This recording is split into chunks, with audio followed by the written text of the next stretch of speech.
Tonight I was walking out of the Aldi's after doing a little bit of shopping, and there was a woman standing there. Uh, she didn't look great. She didn't look terrible, but she asked me for some money if I had some money or not, or change.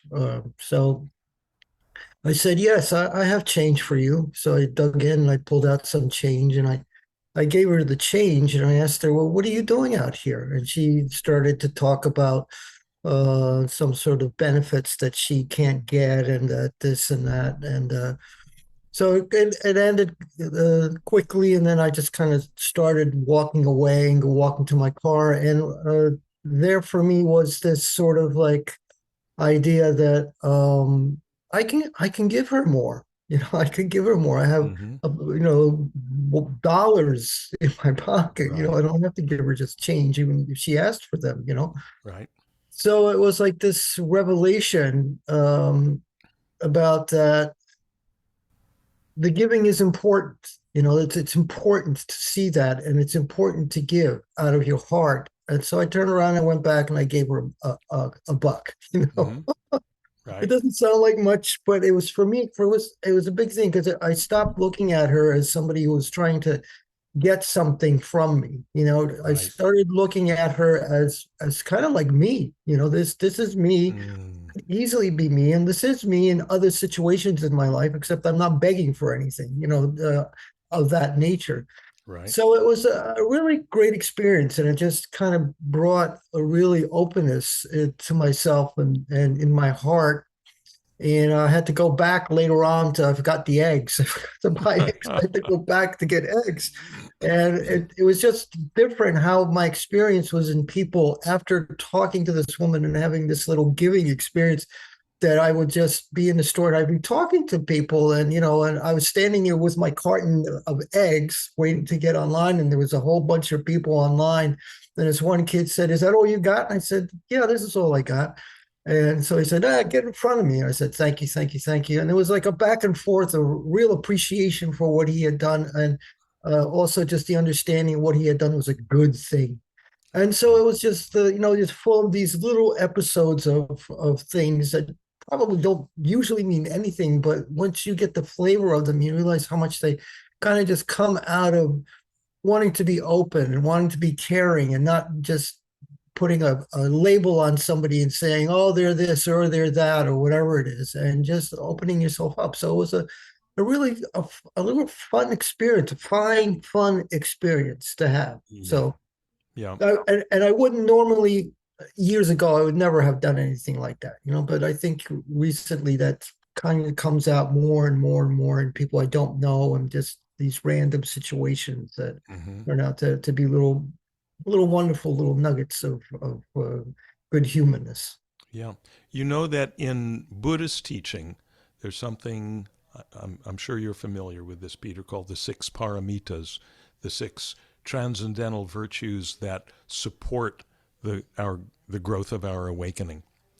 And they're always in the same order. They're in a classical order. I mean, you do your best to practice them all the time, but the first one on the list is always dana paramita, which means the virtue of generosity.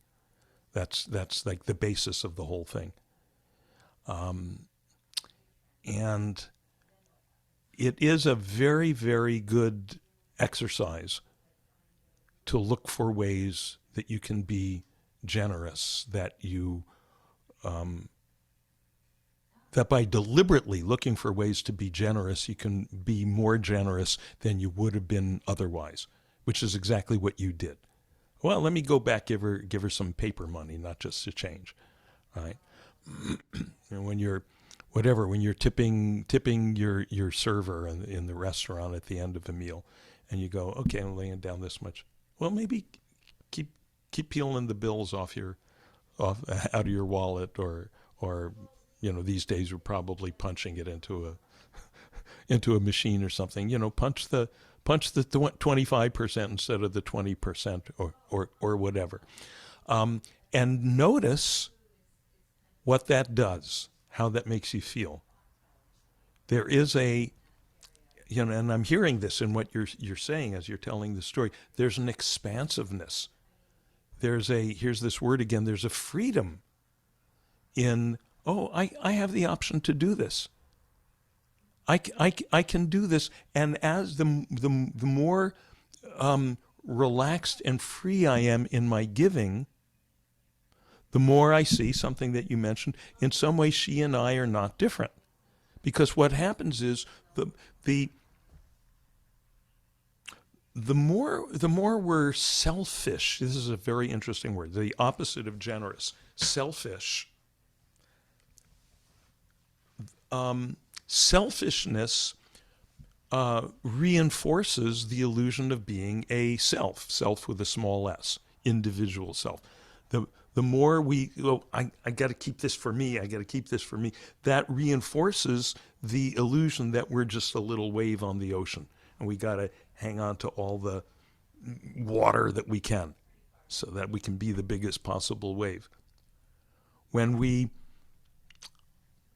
give to other people, we're relaxing that whole thing, and we're realizing that, oh, we're all waves on this same ocean, and that actually there's no dividing line. There's no clear dividing line between ocean, between self, between wave and ocean.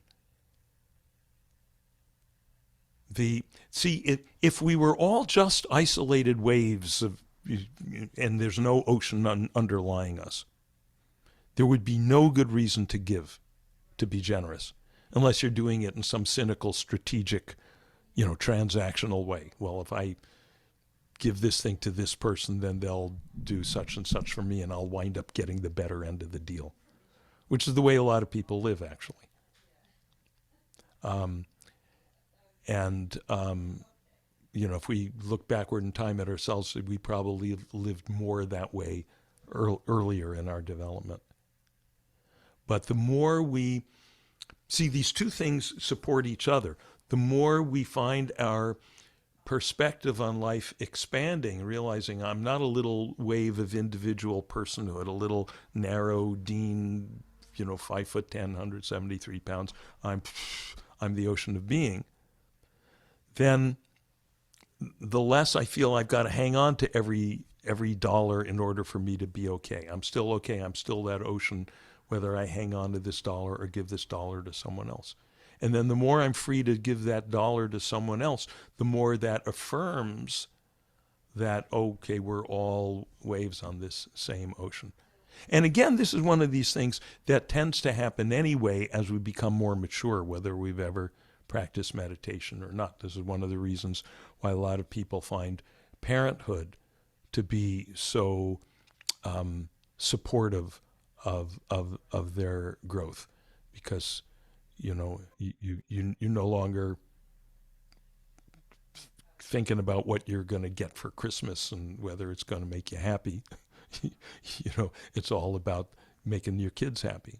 And for that matter, on a deeper level, many people experience when they have children. I remember Maggie saying this, that when she, had her first child, she experienced, oh, of course I would throw myself in front of the truck to save my child. She said, I never felt that way about anyone before. She looked over at me. She said, this guy, maybe.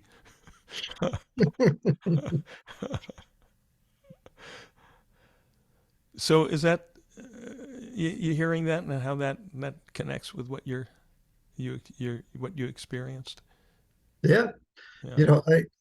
I just will throw in this one other thing tonight, another little story. And these little stories are everywhere. Mm-hmm. Actually, if you look, there's so many of these little stories. The across the street neighbor has a beautiful child, a little boy child, maybe three and a half.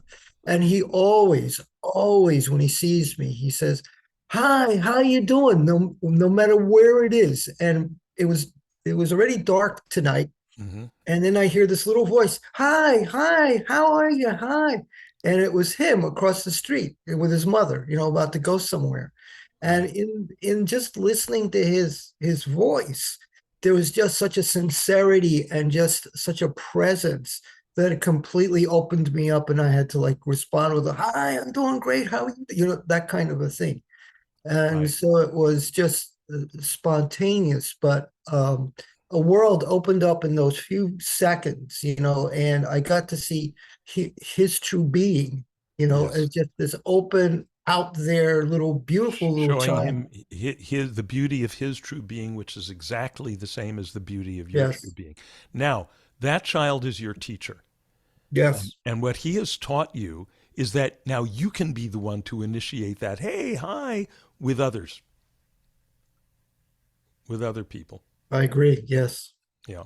Yeah. And that's, in a way, that's the, that may be the deeper value or a deeper form or another form of generosity. That kind of generosity of spirit doesn't necessarily always have to take the form of something material, you know. And you know, it's amazing you would say that because I was just thinking, you know, he was my guru. After that particular episode, I said, this kid was my guru to open Yes. up this world to me, you know, Yes. his world and Yes. all worlds like it.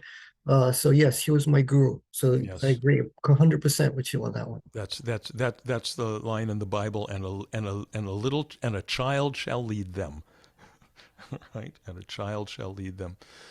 Um, there is one other point that we should make, which is that um, sometimes giving has to be skillful, skillful, and this is a thing that happens a lot with Westerners when they go to India or some other Asian countries. I've seen this happen where I've been traveling in India, and there'll be someone in India for their first time, a Westerner, and you see all these, kids who are, you know, a lot of them kind of living in the street, playing in the dumps and whatever, and they go and they buy a bunch of apples, or they have a bunch of, they brought a bunch of ballpoint pens or toothbrushes or anything, to give to the kids. And I've seen them like walk into the bunch of kids and get swarmed, like physically dangerously swarmed, and the kids start fighting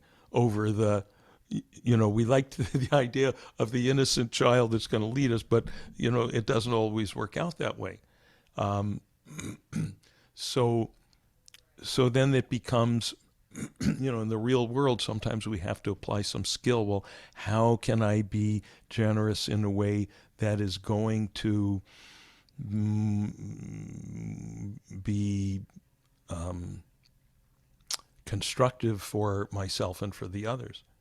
You know, I, I'm I'm listening to I listened to your story about giving the dollar to the woman outside your supermarket, and yeah, it's a lovely story.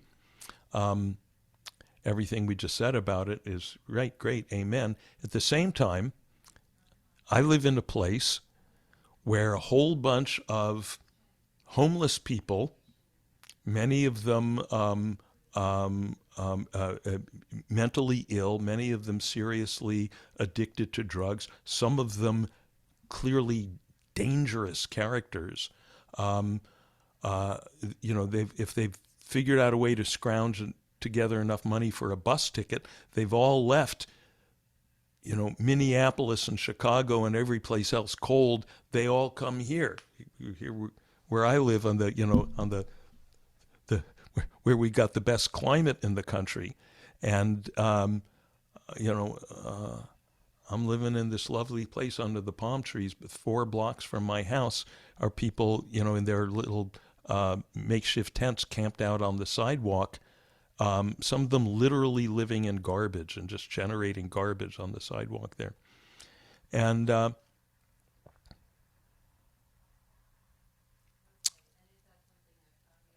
quite frankly, I don't want to make it easier for them to remain there.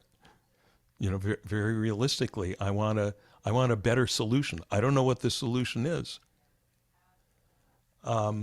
And also, uh, a bunch of them there, I don't want to engage in with them in any way because they're clearly dangerous, and it becomes the old, yeah, hate for it to happen. It's heartbreaking.